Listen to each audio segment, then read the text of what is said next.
3714 up, यानी कि Mohangiri express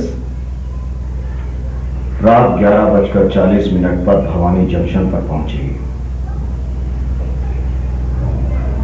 इस ट्रेन से कुछ ऐसे शख्स उतरने वाले हैं जो हमारे मिशन के लिए खतरा है।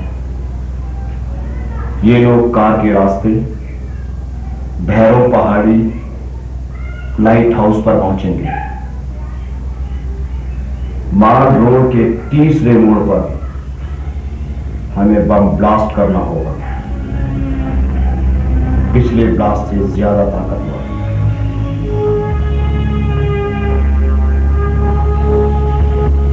लेकिन उसमें तो कई दर्जनों मारे जाएंगे। और क्या हम लोग नहीं मारे जा रहे हैं? मगर क्या कोई दूसरा रास्ता नहीं ढूंढा जा सकता जिसमें ये सब किए बगैर भी हम लोग अपने मकसद में कामयाब हो सके? कैसी बातें कर रहे हो? इस मोड़ पर पहुंचकर हमें ऐसी बातें नहीं करनी चाहिए। 4 बेकसूरों की कुर्बानी करके अगर एक दुश्मन का सफाया होता है तो वो जायज है, समाज के हित में है। समाज का हित किसमें है किसमें नहीं, इसका फैसला करने वाले हम कौन होते? वो लोग भी तो नहीं होते जो आपस में एक दूसरे को लड़वाते हैं, दंगा कराते हैं, अपने स्वार्थ के लिए वाहियात से वाहियात काम करने से भी नहीं चूकते, और जिनका मकसद किसी भी तरीके से कुर्सी हथियाना होता है। हमारा मकसद क्या है? क्या है हमारा मकसद? बम फोड़कर, दहशत फैलाकर, मासूम जिंदगियां तबाह कर हम लोग एक आदर्श समाज की स्थापना करना चाहते हैं। गद्दार!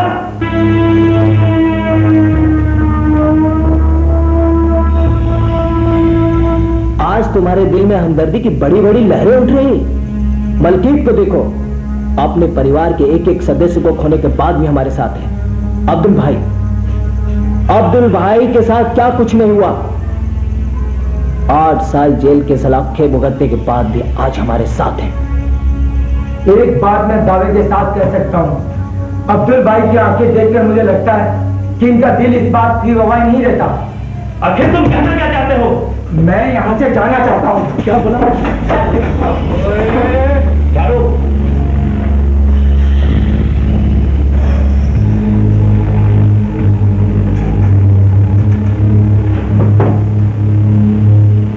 सुरेश हमारे साथ नहीं रहना चाहता तो हम इसको कैसे रोक सकते हैं? आखिर ये इसका फैसला है। तुम जाना चाहते हो, जाओ।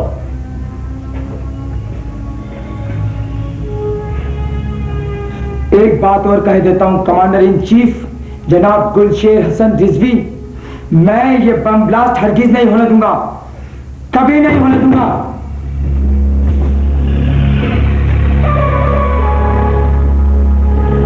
हमारी निगाहें तुम पर टिकी हैं अब्दुल।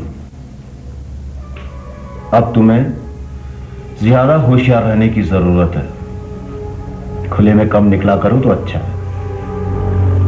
Meeting is over.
ये मेरी जिंदगी है।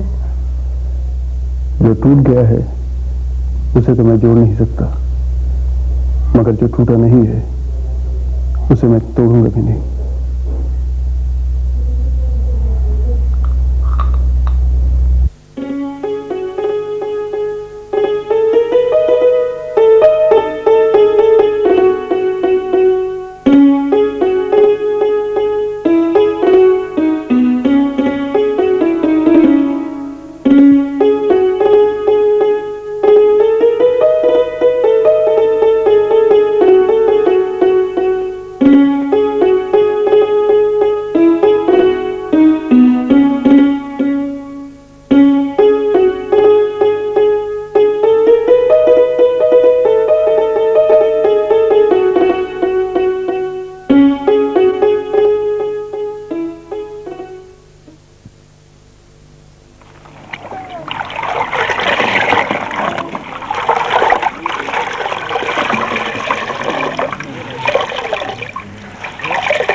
कांताबाई आप ही का नाम है ना?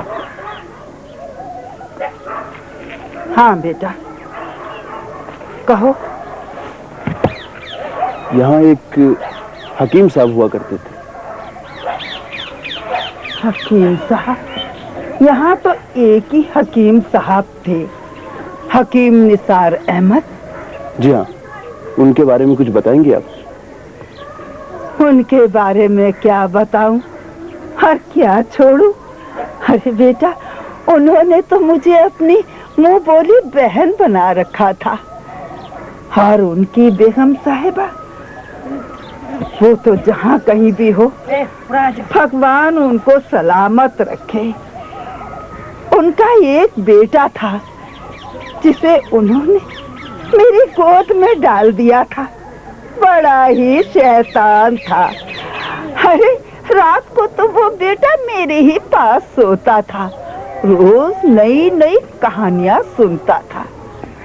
एक बार हकीम साहब को ना जाने क्या सूझी कि वो अपना बोरिया बिस्तर बांधकर गांव छोड़ने की जिद करने लगे। अरे हाँ, ना जाने क्या नाम था उस गांव का। हाँ, पाकिस्तान चले गए, और उनकी बेगम तो यहीं रहना चाहती थी। वो और उनका बेटा दोनों यहीं रह गए। फिर एक दिन जब मैं हवेली में काम करने जा रही थी तो क्या देखती हूँ कि माँ अपने बेटे को लेकर बिना किसी से कहे सुने गांव छोड़कर चली गई। रोज जाती हूँ हकीम साहब के बड़े भाई को खाना देने, और हवेली की सुनी दीवारों से रोज बातें करके लौट आती हूँ। अब तो ना जाने बेगम साहिबा कहाँ होगी, किस हाल में होंगी, कैसा होगा उनका बेटा। अरे एक बार उन्हें मुझे दिखा तो दे, जीवन सूना हो गया उनके बिना। बेटा जीवन सूना हो गया। अब तो बेटा वो तुम्हारे जितना बड़ा हो गया होगा।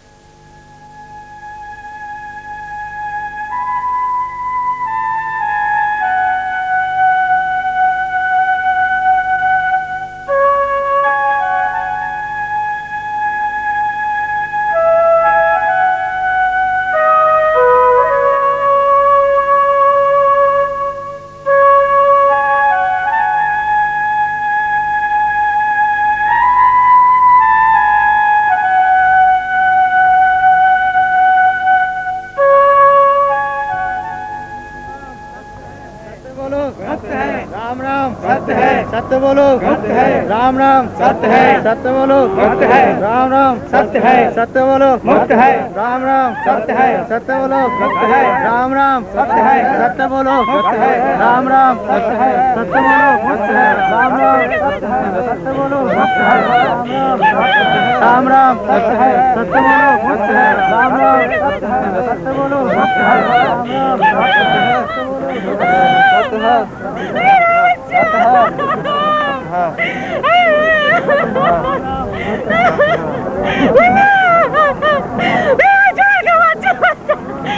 राम राम सत्य है, सत्य है।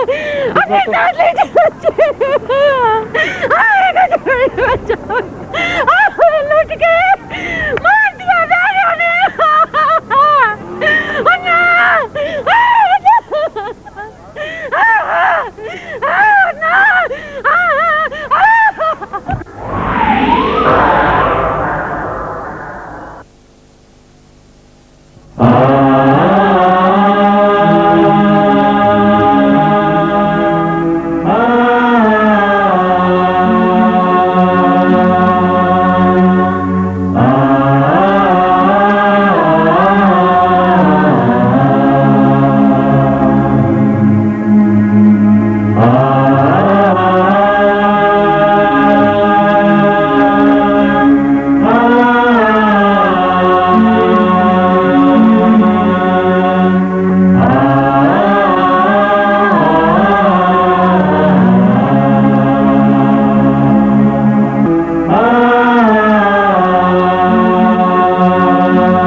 बहुत अफसोस,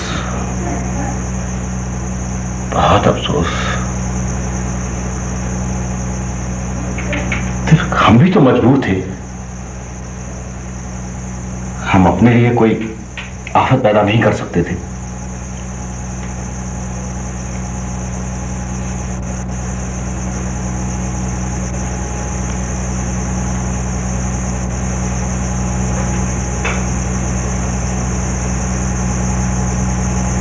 इसका मुंह लटका के बैठने से कैसे चलेगा? सुरेश की मौत का गम मुझे भी है, लेकिन उस मौत के गम से ज्यादा अजय मुझे तुम्हारी बहन प्रेरणा का दुख है। बल्कि तुम्हारे पूरे परिवार को पूरी तरह खत्म कर दिए जाने का भी दुख है मुझे। अली तुम्हारे भाई के हाथ पैर और जुबान काटते जाने का भी उतना ही दुख है जितना कि अब्दुल मुझे तुम्हारी जवानी के 8 साल जेल की सलाखों के पीछे खुट खुट के बिताने का है। और यशपाल, तुम्हारे मां बाप को ट्रक के नीचे कुचल दिए जाने का भी उतना ही दुख है। और मुझको, खुद मुझको, मेरी बीवी, मेरे बच्चे, मेरे प्यारे प्यारे बच्चे को मेरी आंखों के सामने जिंदा जला दिए जाने का दुख। हमने ये दुख इसलिए नहीं उठाए, हमने तो ये दुख इसलिए उठाए हैं कि हमारे जैसा कोई आदमी दुनिया में और दुख ना उठाए।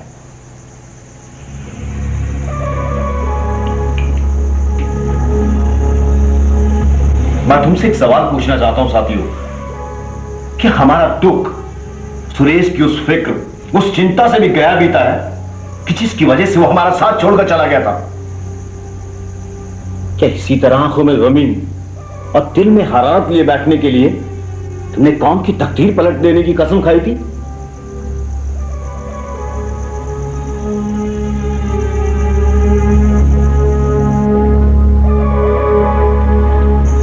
मुझे अपने कुचले हुए माँ बाप का वास्ता हमेशा याद रहेगा।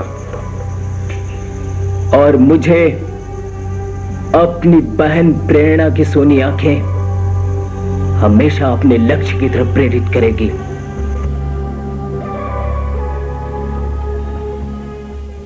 अपने परिवार की तबाही हमेशा मुझे सुलगाती रहेगी। मेरे भाई के कटे हुए हाथ, पांव और जुबान मुझे हमेशा मेरे मकसद के राह दिखाते रहेंगे।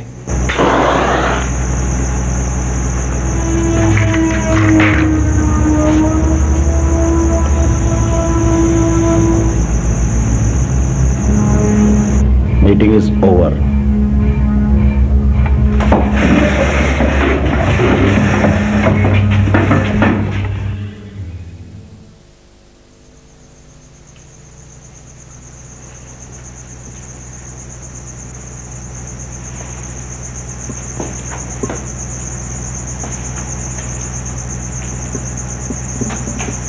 मैं पागल नहीं हूं,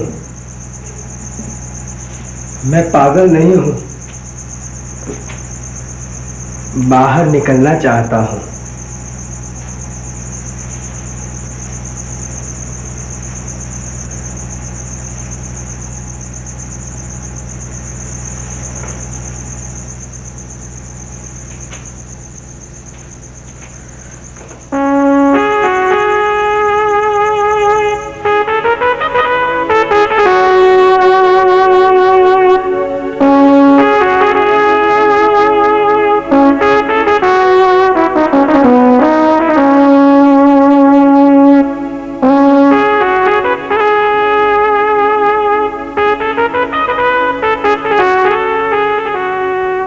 मास्टर जी, इतने सालों के बाद?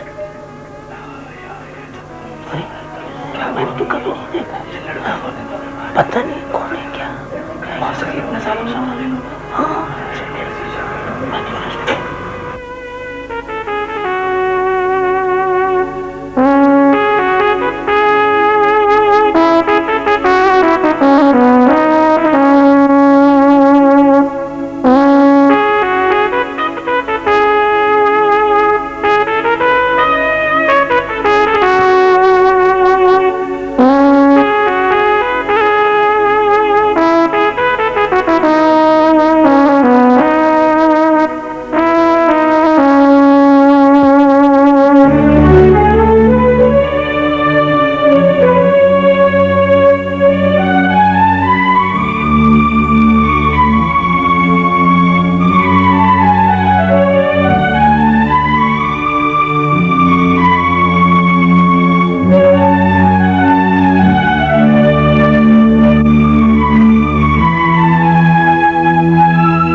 अल्फू,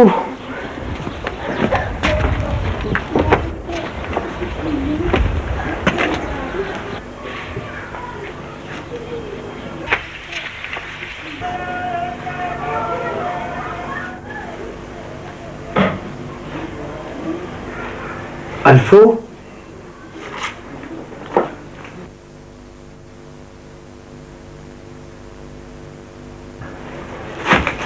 अल्फू, अल्फू, कहाँ छुप गया? कहाँ छुप गया अल्फू? तू हमेशा मुझे डरा देता है, छुप जाता है और फिर सब ऐसे कर देता है। अल्फू, अल्फू, अल्फू, अल्फू, अल्फू, अल्फू, कहाँ छुप गया रे? अल्फू, अल्फू, अल्फू, अल्फू, अल्फू, अल्फू, अल्फू, अल्फू, अल्फू, अल्फू, अल्फू, अल्फू। बाबूजी, अल्फू, अल्फू, अल्फू, अल्फू, अल्फू, अल्फू, अल्फू, अल्फू, अल्फू, अल्फू, बाबूजी, बाबूजी, बाबूजी, बाबूजी, मैं हूँ आपकी बेटी प्रेरणा। बाबूजी,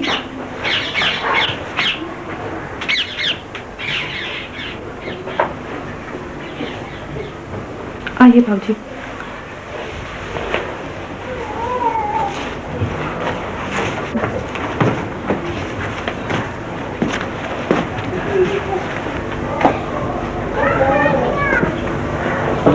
सुनिए,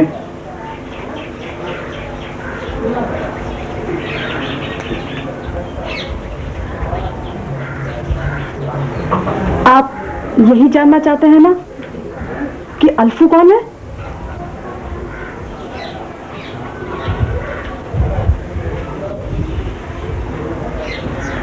दो कौमों की लड़ाई में यही मारे गए थे अल्फू चाचा।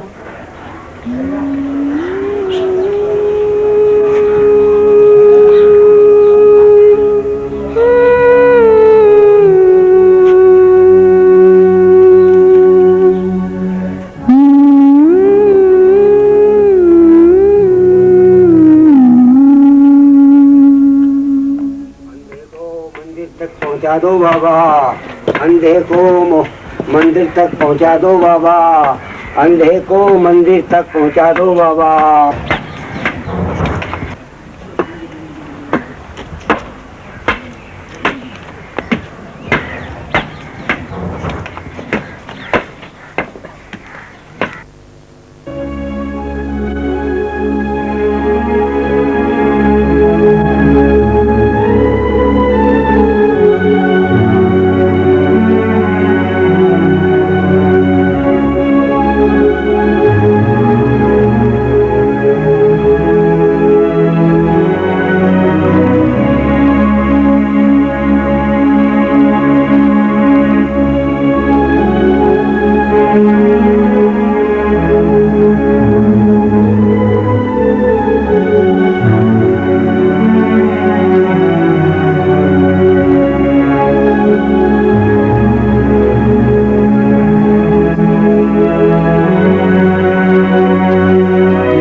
कहाँ चले गए थे आप? हमें इसी वक्त निकलना है।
सब कुछ ठीक ठाक है ना?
सब कुछ ठीक ठाक है? स्टॉप वॉच काम नहीं कर रहा। ये सब तुम्हें पहले देख लेना चाहिए था। कहीं दया तो नहीं आ गई? एक सुनहरा मौका हाथ से निकल गया। खामोश।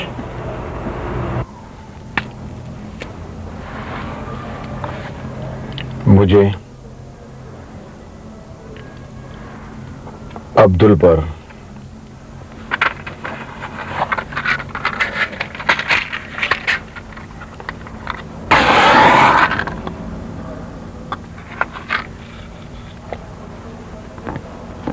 पूरा यकीन है।